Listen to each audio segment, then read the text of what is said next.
বাড়িতে শৌচালয় তৈরি করতে, সবা 100 দিনের কাজ সবাই পেতে, কিষাণ সম্মান নিধি সব কিষাণের বাড়িতে পেতে আগামী 27 তারিখ আসছে দিন, সকাল সকাল পদ্ম ফুলে ভোট দিন, পদ্ম ফুলে ভোট দিন।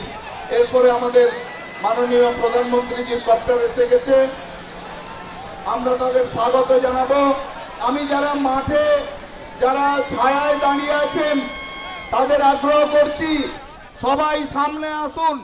আমরা ভারতীয় জনতা পার্টির যারা কর্মী সবাইকে আগ্রহ করছি, ওখানে প্রচণ্ড ভিড় হয়ে গেছে, সেজন্য একটু ভেতরের দিকে আসুন, যেদিকটা ফাঁকা আছে সেদিকে এসে দাঁড়ান। সবাইকে অনেক অনেক ধন্যবাদ।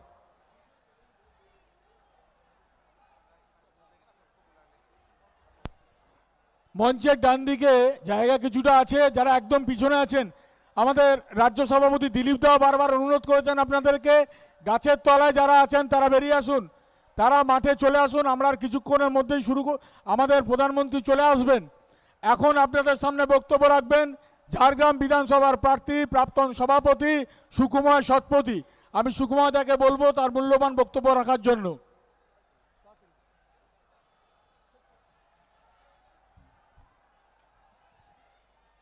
আজকের এই মহতী জনসভায় উপস্থিত আছেন আমাদের জঙ্গলমহলের দামাল ছেলে, বাংলার এক এবং অদ্বিতীয় নেতা আমাদের মাননীয় দিলীপ ঘোষজি। দিলীপ দার জন্য সবাই একবার বলবেন দিলীপ ঘোষ জিন্দাবাদ। আরেকটু জোরে বলবেন দিলীপ দাস জিন্দাবাদ, দিলীপ দাস জিন্দাবাদ। আমি এই জন্যই আপনাদের বারবার ধরে বলছি, আজকে ভারতীয় জনতা পার্টির পশ্চিমবঙ্গের যে ব্যবস্থা আছে, যেরকম মানুষের মধ্যে উৎসাহ আছে, উদ্দীপনা আছে যে 294 কাটা সিট ভারতীয় জনতা পার্টি জিততে পারে, তার একমাত্র কাণ্ডারি মাননীয় দিলীপ দা, আমাদের জঙ্গলমহলের ছেলে। তিনি আজকে বাংলাকে পথ দেখানোর কথা ভাবতে শুরু করেছেন, আমাদের মধ্যেও সেই ভাবনা এসছে। আমি আপনাদেরকে বলি, আমি ঝাড়গ্রাম জেলার সভাপতি ছিলাম, এখন ঝাড়গ্রাম জেলার প্রার্থী ঝাড়গ্রাম বিধানসভার। আমি আপনাদের কাছে জানাই, ঝাড়গ্রামের যে জায়গা জঙ্গলমহলের এলাকা, সমস্ত জায়গাটাই তৃণমূল পুলিশকে দিয়ে বিভিন্ন রকম ভাবে তারা আর কবজা করে রেখেছিলেন।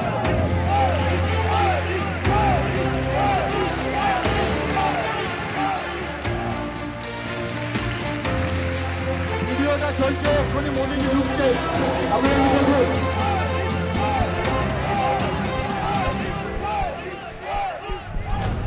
কলকাতার বোনেদের আর ভাইয়েদের আমি প্রণাম জানাচ্ছি। পশ্চিম বাংলার দুর্গা পূজা ভারতের এই পূর্ণতাকে এক নতুন ঔজ্জ্বল্য এনে দিয়েছে, নতুন রঙে রাঙিয়েছে, নতুন শৃঙ্গার দিয়েছে। এটা বাংলার জাগ্রত চেতনা, বাংলার আধ্যাত্মিকতা, বাংলার ঐতিহাসিকতার প্রভাব।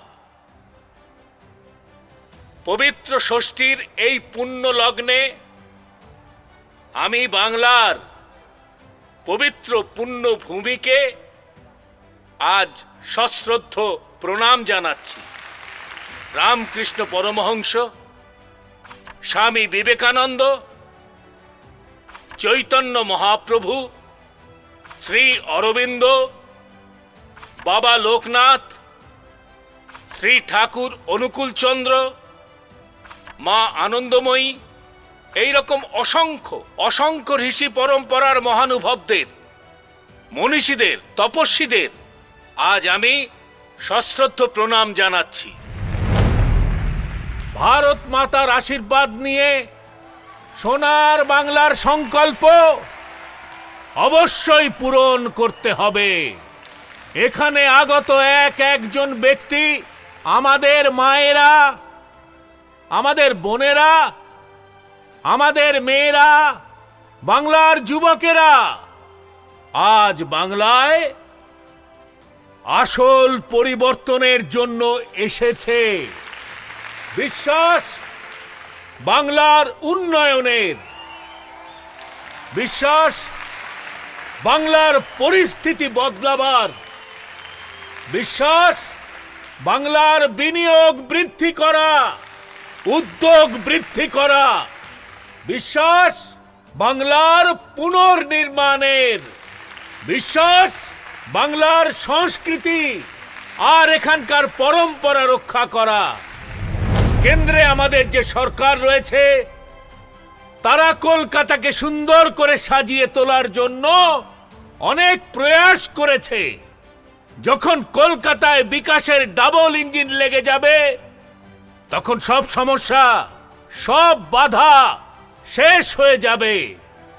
বিজেপি সরকার গঠনের পরে কলকাতায় বস্তিতে যারা বসবাস করেন তারা পাকা বাড়ি পাবেন, প্রধানমন্ত্রী আবাস যোজনার সুবিধা পাবেন।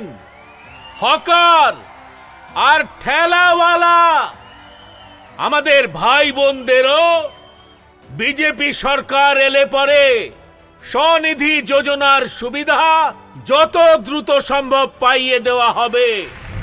বন্ধুরা, স্বাধীনতার নাম করে কংগ্রেস ক্ষমতায় এসেছিল। স্বাধীনতার পরে কয়েক বছর কাজ হয়েছে, কিন্তু তারপর বাংলার মধ্যে ভোট ব্যাংকের রাজনীতি প্রভাব বিস্তার করলো। এই রাজনীতিকে বামপন্থীরা এগিয়ে নিয়ে গেছে, আরো এগিয়ে নিয়ে গেছে। আর বামপন্থীরা তো স্লোগান দিয়েছে, আপনাদের মনে আছে, বাংলার মানুষের মনে আছে বামপন্থীরা কি বলতো? কংগ্রেসের কালো হাত, কংগ্রেসের কালো হাত ভেঙে দাও।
বৃদ্ধি করা, বিশ্বাস বাংলার পুনর্নির্মাণের, বিশ্বাস বাংলার সংস্কৃতি আর এখানকার পরম্পরা রক্ষা করা।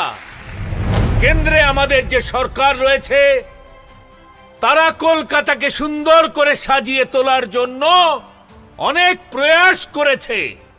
যখন কলকাতায় বিকাশের ডাবল ইঞ্জিন লেগে যাবে তখন সব সমস্যা, সব বাধা শেষ হয়ে যাবে। বিজেপি সরকার গঠনের পরে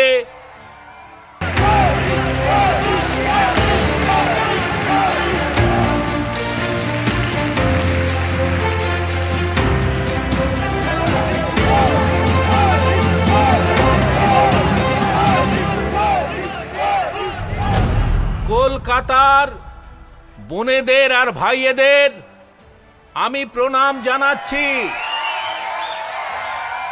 পশ্চিম বাংলার দুর্গা পূজা ভারতের এই পূর্ণতাকে এক নতুন ঔজ্জ্বল্য এনে দিয়েছে, নতুন রঙে রাঙিয়েছে, নতুন শৃঙ্গার দিয়েছে। এটা বাংলার জাগ্রত চেতনা, বাংলার ঐতিহাসিকতার প্রভাব। পবিত্র ষষ্ঠীর এই পুণ্য লগ্নে আমি বাংলার পবিত্র পুণ্য ভূমিকে আজ সশ্রদ্ধ প্রণাম জানাচ্ছি। রামকৃষ্ণ পরমহংস, স্বামী বিবেকানন্দ, চৈতন্য মহাপ্রভু, শ্রী অরবিন্দ, বাবা লোকনাথ, শ্রী ঠাকুর অনুকূল চন্দ্র, মা আনন্দময়ী, এইরকম অসংখ্য অসংখ্য ঋষি পরম্পরার মহানুভবদের, মনীষীদের, তপস্বীদের আজ আমি সশ্রদ্ধ প্রণাম জানাচ্ছি। ভারত মাতার আশীর্বাদ নিয়ে সোনার বাংলার সংকল্প অবশ্যই পূরণ করতে হবে। এখানে আগত একজন ব্যক্তি, আমাদের মায়েরা, আমাদের বোনেরা, আমাদের মেয়েরা, বাংলার যুবকেরা আজ বাংলায় আসল পরিবর্তন। বিশ্বাস বাংলার উন্নয়নের, বিশ্বাস বাংলার পরিস্থিতি বদলাবার, বিশ্বাস বাংলার বিনিয়োগ বৃদ্ধি করা, উদ্যোগ বৃদ্ধি করা, বিশ্বাস বাংলার পুনর্নির্মাণের, বিশ্বাস বাংলার সংস্কৃতি আর এখানকার পরম্পরা রক্ষা করা। কেন্দ্রে আমাদের যে সরকার রয়েছে তারা কলকাতাকে সুন্দর করে সাজিয়ে তোলার জন্য অনেক প্রয়াস করেছে।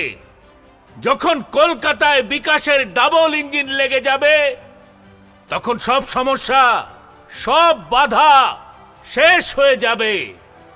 বিজেপি সরকার গঠনের পরে কলকাতায় বস্তিতে যারা বসবাস করেন তারা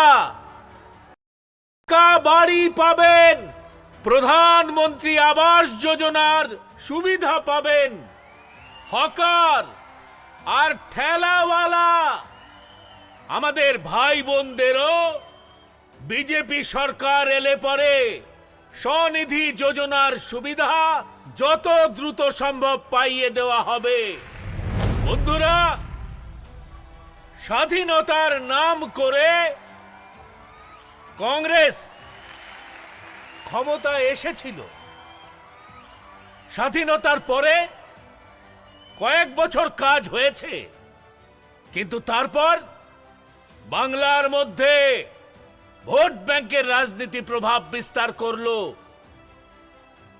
এই রাজনীতিকে বামপন্থীরা এগিয়ে নিয়ে গেছে, আরো এগিয়ে নিয়ে গেছে।